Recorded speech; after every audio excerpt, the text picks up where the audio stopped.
I wish I'd known that mashing is bad. Quite a valuable one for a lot of casual players who think, they genuinely think this, because I met people like this. They thought, whoa, how did you beat me even though I mashed faster than you? It's like, I'm sorry to break it to you, but that's not how the game works.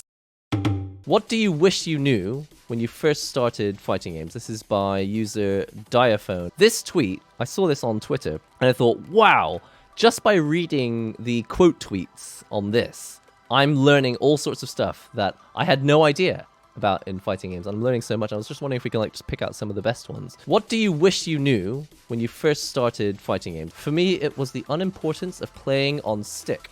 I waited for so long to play FGs because I thought you needed a good stick to play. That's pretty common. It's funny, I never thought that it was important to play on stick. I just knew that I preferred playing on stick. It was just more fun. But that's basically how my channel has become now. It's like just this obsession with playing on fun controllers rather than choosing the most portable one or the fastest one. I wish I'd known how good watching replays are. You don't actually need to grind hours and hours if you do a meticulous replay review of your matches. Mainly losses, but wins as well. Also, watching the best players play in any game helps fundamentally as well. This is difficult, isn't it? Everyone says this, it's important to watch replays, but then the difficulty is, if you don't know what you're looking for, you're just kind of watching stuff, and you're kind of like, okay, well, I'm just watching myself lose over and over again, but I don't actually know. I feel like watching replays should come with support. And I feel like they could build that into games, couldn't they? Not just the replay watching feature, but there were 4 DP punishes in this match. And then if it could like single them out and you could fast forward to those specific moments, and then you could watch the context around them. I feel like that's something that there could be so much development into helping new players understand how to use these tools, because training mode and the replay feature in fighting games is like so valuable, but even if you watch a tutorial on YouTube, it's still difficult to know how to do it, how to use it properly. That sort of thing could be built into the game better, I think. Yeah, base knowledge. And what is that base knowledge? Watching high-level play. Yeah, see, I do like to watch high-level stuff when I'm like trying to figure out how I should be moving around with the character, but it only helps to a certain extent. Again, I'm thinking of this as a truly casual player, and if I watch a lot of high-level stuff, especially with BB tag, right? It's like, I have no idea what is going on. Didn't even know what I'm looking for. That's what it is even when the resources in the game are there for you, it's the hand-holding. I feel like a lot of fighting games could be more popular and have even bigger player bases if there was a little bit more hand-holding. I wish I'd known how frame data works and how to effectively use training mode correctly. There you go. Again, I feel like you're going to hear this phrase stated very frequently, was how to use the tool that they've given us. But instead, they just go, okay, well, training mode is a given. Every fighting game has it. They put it in. No one actually shows you how to do it. Fortunately, we have YouTube these days. You could train for years and still not get any better. Absolutely true. That's absolutely true. I did really like this part of this one. You don't actually need to grind hours and hours. And that is definitely true. And in fact, if you do what I do, which is play for huge amounts of hours, you think that you're getting better naturally, but it's like music. You can practice wrong and give yourself bad habits which make you worse. You're just like reinforcing your poor habits. It's definitely what I do. I've been playing fighting games for almost 2 decades and I still don't know how to program the AI in training mode to do stuff. Absolutely. I feel like it's very tricky. For example, the specific stuff in fighting games, like how to time your meaties. So you have to like program the training mode to like get up at a certain timing, or to reversal only a certain few frames later, or especially when for example, when you're trying to teach yourself how to shimmy, you have to like coax the training mode AI into doing a throw tech, but only a specific time so that you can practice walking back and shimmying. It's like, if only that were a feature, because there are some things that are just really common in a lot of fighting games. Like they could just build them in as modules, or maybe they could let content is king, right? They could just let the community build the modules themselves and then add them to the game, which is kind of what the community does on PC. But again, with so many people coming into fighting games on console, it'd be nice if it was just built in, you know, like a module, a mod engine. The Strive Combo Maker is definitely a stride toward exactly what we're looking for. I've heard that it's kind of confusing, but that's what we want to see more of. Like, that's, you know, a round of applause. A round of applause, and my hat's off to Arxis for doing that. Getting the community to contribute to... which is what they already do. Most fighting games would fall flat on their face and die if it weren't for communities championing them. What is this? I wish I'd known that playing BB Tag is worse than not playing any fighting game. What? We can ignore that. Oh, there's a swear word in here. What the heck a Z input is?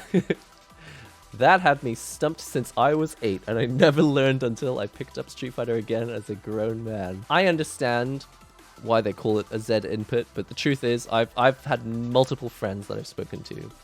I've said, hey, why don't you get into fighting games? They're like, I'll play Smash. I'm like, yeah, but why don't you play Street Fighter? They're just like, I never understood how to do the Z input. I was like, what's a Z input? I was like, what's a Z input? I don't even know what that is. He's just like, you know, it's in the instruction menu. They draw the Z on the D-pad. I was just like, oh, the Dragon Punch? Like, in my mind, that's 3 discrete arrows. But it's true. In the old instruction manuals, they used to draw this Z, which is absolutely not how you input the move. I mean, it is sort of how you input the move, but it's also not. So the obsession with the motion inputs, it's just like, yeah, but ultimately, you still have to do discrete inputs. Taking into account a game's netcode, you wish they'd done that when you're first starting a fighting game. Okay, no, I think that's fair. I think this is something that might be worth conveying to casual players and new players, like as a warning. Okay, if you don't enjoy this game, it could well be that it wasn't designed for the modern era. This game is actually a hell of a lot of fun offline, but you don't know that because you picked up this game for the first time in a pandemic, but you're not experiencing what it's supposed to be like. I think this is actually quite a good one. I wish I'd known that charge characters are menaces to society. What? I wish I'd known that mashing DP is good. What? I feel like the day that I stopped mashing DP, I feel like I made a large stride forward in my fighting game career. They are not wrong. Anger is a natural response to things going wrong or losing an important game that everyone has. I agree with that. Suppressing it out of guilt or catastrophizing with self-loathing leads to rage, which is not fun. This person's like a full-blown psychiatrist. Let yourself experience the anger and the disappointment, then move on. He sounds like the English teacher from Daria. Is he the English teacher? I can't remember which teacher. He's one of the teachers from Daria. How did that make you feel? Bet you didn't expect someone to quote Daria today. I like tweets like this, where people acknowledge natural human responses. Being angry itself is not the problem. It's kind of like what he says later, the feeling of guilt for being angry. It's like, no, you're having a natural response, and generally, when a human has a natural response, it's because it's trying to tell you something. It's like, it's trying to tell you that you don't want this to happen again, or that you're frustrated because you don't know why this is happening. And if you can analyze it and figure out what needs to be done next, then you're more likely to develop, right? As a human being, as a fighting gamer. Anger leads to hate, and hate leads to suffering. When BB Tag came out, there was so many people saying it was not a real fighting game, or Baby's first fighting game. I wish I didn't let that affect how much fun I had with it as much as it did. For us in Tokyo, like, we kept going to those locals and playing BB Tag. I feel like we didn't let it affect us. We're just like, whatever. There's people here and they're having a great time, so they're having fun. But I do feel like if you only played it at home and online, then you just hear a lot of the naysayers on YouTube. I feel like it's the, what do you call it? It's like the echo chamber around you, and you start to believe that everyone thinks this, but then once you leave the bubble, you're kind of like, oh damn, people love this game. It's fun. Even in fighting games where there are no explicit RNG mechanics, a big part of playing them at the high level does come down to a form of guessing. Essentially, fighting games are like a mental tug-of-war game with many aspects. This is a nice one, actually. I feel like there's a pretty good Sejam video on this, but it's okay to acknowledge that there's a large amount of guessing in fighting games. In fact, if you don't acknowledge that there's a lot of guessing, then you're probably going to lose more often. The key is probably understanding that guesses are educated guesses most of the time, and it's the play on that educated guess. You know, this person has done the same thing 3 times in a row. They're probably going to do it again, and that's when they mix it up and change it, and that's where the mind games happen. There's only mind games are only possible because guessing is involved in fighting games. If it were a certainty that only certain things could happen and there was no guessing at all, there'd also be no mind games. And if there were no mind games, I think we can all agree that fighting games would be kind of boring. This is the opposite of what the other person said. I wish I'd known that mashing is bad. Yeah, I think this could be quite a valuable one for a lot of casual players who think that actually, and they genuinely think this because I met people like this, they thought, whoa, how did you beat me even though I mashed faster than you? It's like, I'm sorry to break it to you, but that's not how the game works. In fact, it's the opposite. I wish I'd known it's okay to just press some buttons instead of trying to learn everything about a game. I do feel like this is what Goose was saying at the start of the stream, where it's just like, just get into the game. And there are some games where I feel like it helps to read a lot and understand the mechanics before you play it, because you might give it not a fair chance. Especially with Central Fiction, first of all, there's 2 ways to play the game, right? You can play stylish mode, where you can actually just mash buttons and do something flashy, or you can go straight into technical mode, and you can choose from one of...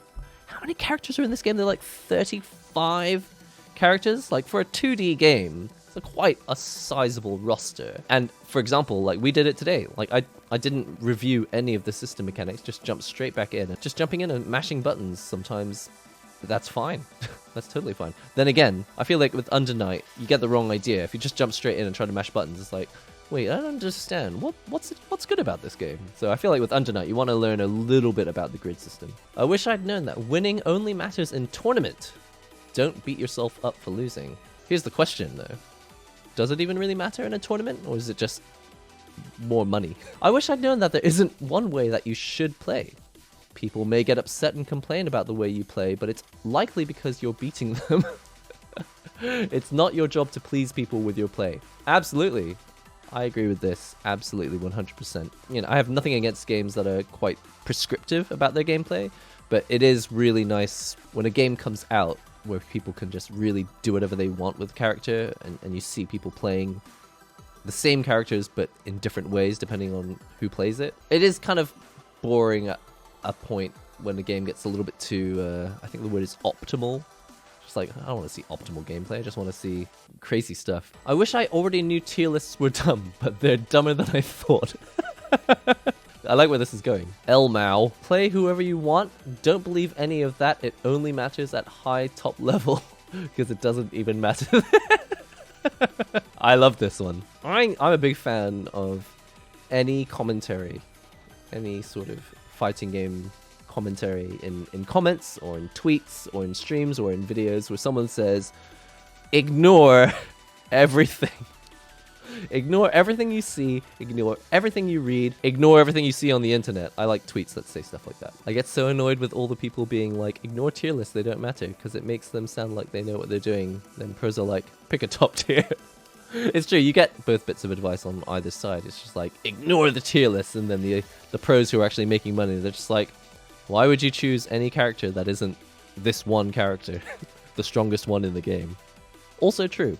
But horses for courses, I believe that's the phrase. The important point is not whether tier lists are valuable, but the important point is ignore everything you hear on the internet. Stop trying to hit optimal combos and learn neutral, and more importantly, where you can swing during block strings. I think Guilty Gear Strive tried this. They tried to wean people off the concept of combos are everything in a fighting game, but absolutely, if you have no neutral, then where are you going to spend these combos? You can't really cash in. You can't cash in on the damage if you never get the initial hit. I think this is pretty solid advice, actually. And it's not really casual players' fault. tweets because the games, it's always like tutorial, arcade mode, mission mode.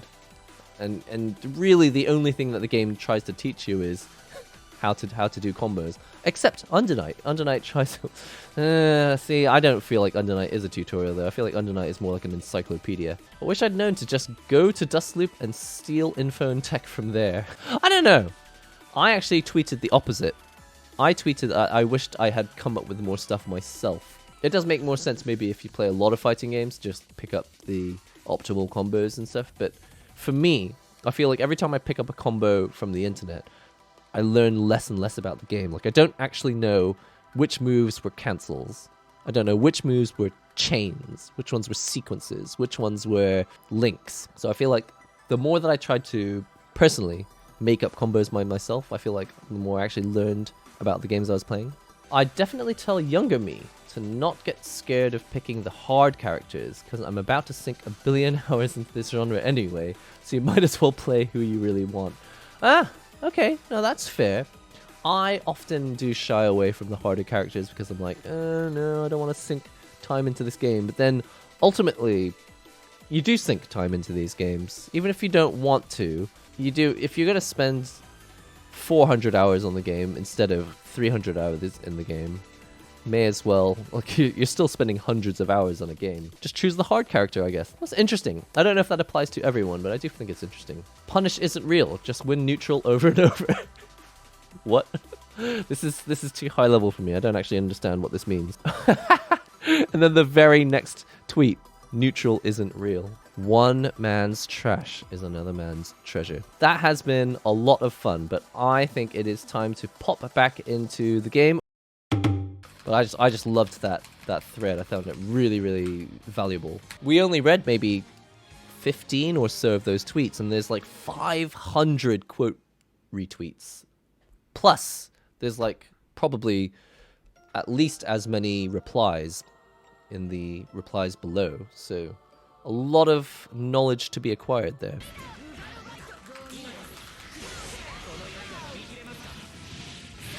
I always think about Grand Blue when I do a random super like that.